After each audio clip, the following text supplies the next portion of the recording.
Assalamu alaikum Nasreen, Dr. Shamaila Hanif, Professor of Obstetric Gynecology, Fatima Hospital Lahore with an experience of more than 20 years. आज का जो topic discussion का है वो choroid plexus cyst के बारे में है।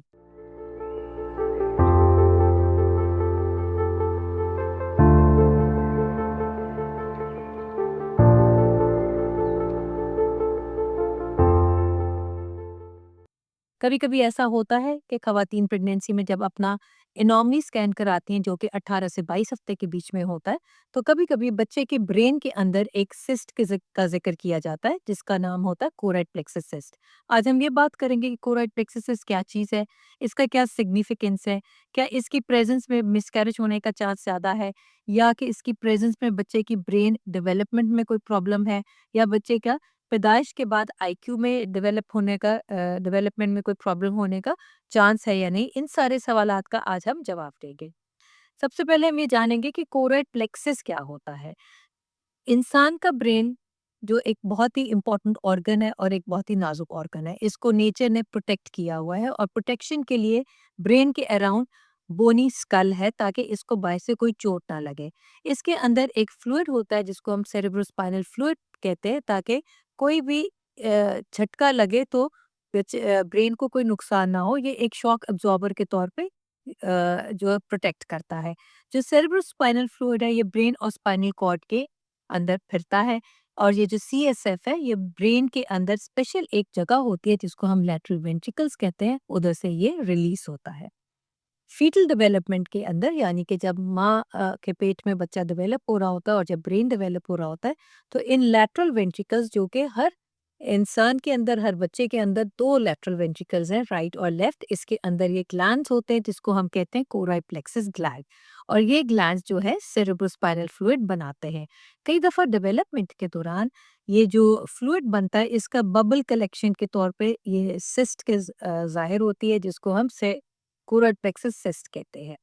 क्या ये परेशानी का बायस है या नहीं? ये देखने में आया है कि 1 से 2% केसेस में प्रेगनेंसी के दौरान कोराइड प्लेक्सस सिस्ट जो है वो नज़र आती हैं। नॉर्मली इसको कोई हम परेशानी का बायस नहीं समझते। जब भी एनोमली स्कैन के दौरान या कोराइड प्लेक्सस सिस्ट नज़र आती हैं तो ऑब्वियसली आपके जो रेडियोलॉजिस्ट हैं, अल्ट्रासोनोलॉजिस्ट हैं, इन एडिशन आपका डिटेल एनोमली स्कैन करते हैं।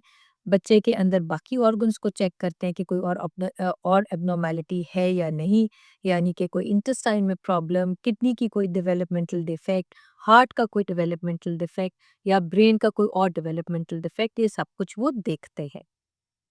कभी-कभी ये भी रिकमेंड किया जाता है कि हार्ट की जो स्पेसिफिक डेवलपमेंटल या एनॉमली जो टेस्ट हैं जो कि पिक करता है कि हार्ट में कोई एब्नॉर्मैलिटीज़ तो नहीं है, उसके लिए हम फीटल एकोकार्डियोग्राफी भी एडवाइस कर सकते हैं। अगर बच्चे के अंदर कोई और एब्नॉर्मैलिटी नहीं पिक हुई, सिर्फ कोराइड प्लेक्सस सिस्ट ही का ज़िक्र किया गया है, तो इसमें कोई भी परेशानी की बात नहीं है। ये एक नॉर्मल वेरिएंट ही समझा जाता है, जो कि अमूमन 28 से 32 हफ्ते तक ये खुद ब खुद ख़त्म हो जाता है। इसीलिए आपको रिपीट अल्ट्रासाउंड जब 1-2 महीने के बाद एडवाइस करते हैं, तो बेशतर केसेज़ में ये कोराइड प्लेक्सस सिस्ट अब नज़र नहीं आती। बहुत रेयर केस है कि कोराइड प्लेक्सस सिस्ट परसिस्ट करे, डिलीवरी के बाद भी कोराइड प्लेक्सस सिस्ट किसी बच्चे में रह सकती है, जिसका इंसिडेंस 3000 में 1 केस हो सकता है। और इसमें भी देखा गया है कि फर्दर फ्यूचर डेवलपमेंट में ना तो बच्चे की किसी फिजिकल डेवलपमेंट में इसका कोई मुज़र असरात है, ना बच्चे के मेंटल डेवलपमेंट में ये कोई प्रॉब्लम करता है, ना बच्चे के आईक्यू डेवलपमेंट में ये कोई प्रॉब्लम करता है। तो कोराइड प्लेक्सस सिस्ट को बिल्कुल हमें नॉर्मल वेरिएंट की तरह ही लेते हैं। इसके बरअक्स अगर एनॉमली स्कैन करते वक्त कोराइड प्लेक्सस सिस्ट के साथ बच्चे में कोई और एब्नॉर्मेलिटी है, जैसे कि हमने जिक्र किया कोई हार्ट की एब्नॉर्मेलिटी है या किडनी की या इंटेस्टाइन की कोई एब्नॉर्मेलिटी है या ब्रेन में कोई और एब्नॉर्मेलिटी है, उस सिनेरियो में एक क्रोमोसोमल एनोमलीज का चांस या रिस्क बढ़ जाता है। खास तौर पे ट्राइसोमी 80 जिसको हम एडवर्ड सिंड्रोम भी कहते हैं, जिसके साथ बच्चा मेंटली और फिजिकली चैलेंज भी होता है, डिसेबिलिटी भी होती है, और उसका लॉन्ग टर्म जो लाइफ टाइम प्रोग्नोसिस है वो इतना अच्छा नहीं होता। बेबी की लाइफ एक्सपेक्टेंसी जो है वो बहुत ही शॉर्ट हो जाती है। ट्राइसोमी 18 के साथ ट्राइसोमी 21 जिसको डाउन सिंड्रोम कहते हैं, इसका रिस्क भी बढ़ जाता है अगर पोरोइड प्लेक्सिस सिस्ट के साथ कुछ और एबनॉर्मेलिटीज भी बच्चे के अंदर देखने में आए। अब ट्राइसोमीज का मतलब ये है कि किसी भी इंसान के अंदर जो क्रोमोसोम्स हैं वो पेयर्स की शक्ल में होते हैं, यानी कि 2 कॉपीज हैं। जब ट्राइसोमी का वर्ड आता है तो इसका मतलब है कि 3 copies of same chromosome present है, यानी कि ट्राइसोमी 18 में 18 नंबर क्रोमोसोम की 3 कॉपीज हैं और ट्राइसोमी 21 में 21 नंबर क्रोमोसोम की 3 कॉपीज हैं। तो ये एबनॉर्मेलिटीज होती हैं जिसमें कोरोइड प्लेक्सस सिस्ट के साथ और एबनॉर्मेलिटीज अगर नजर आए तो इन क्रोमोसोमल प्रॉब्लम्स का चांस काफी ज्यादा बढ़ जाता है।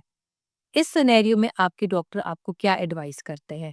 अगर मल्टीपल एब्नॉर्मेलिटीज पिक हुई हैं तो आपके डॉक्टर आपको फर्दर इन्वेस्टिगेशंस एडवाइस करेंगे ताकि आपके क्रोमोस बच्चे के अंदर अगर क्रोमोसोमल एब्नॉर्मेलिटीज है उनकी डायग्नोसिस, उनकी तशखीस के लिए ये टेस्ट ज़रूरी है।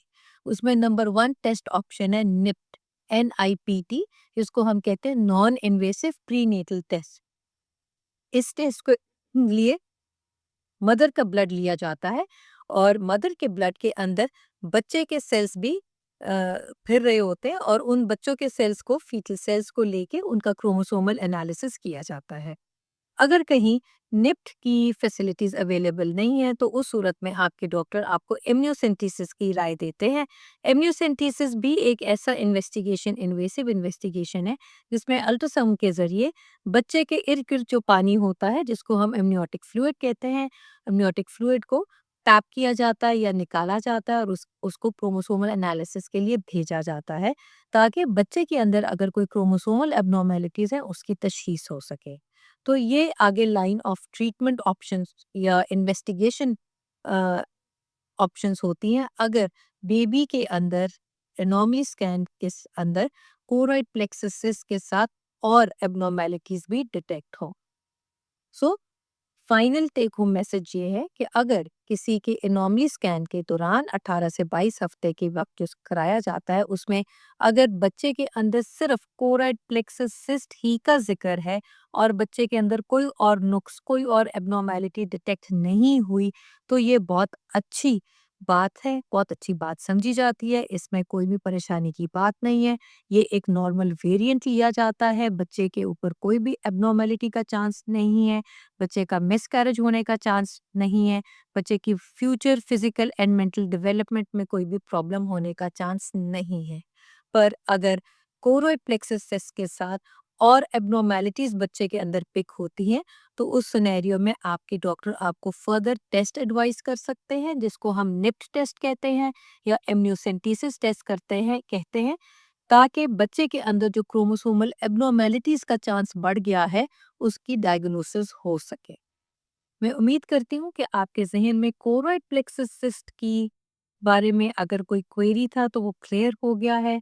ये ज़्यादातर परेशानी का बायस नहीं है अगर बच्चे के अंदर कोई और abnormality other than choroid plexus cyst नहीं पिक हुई। अपना बहुत सारा ख्याल रखें, खुश रहें, अल्लाह हाफ़िज़।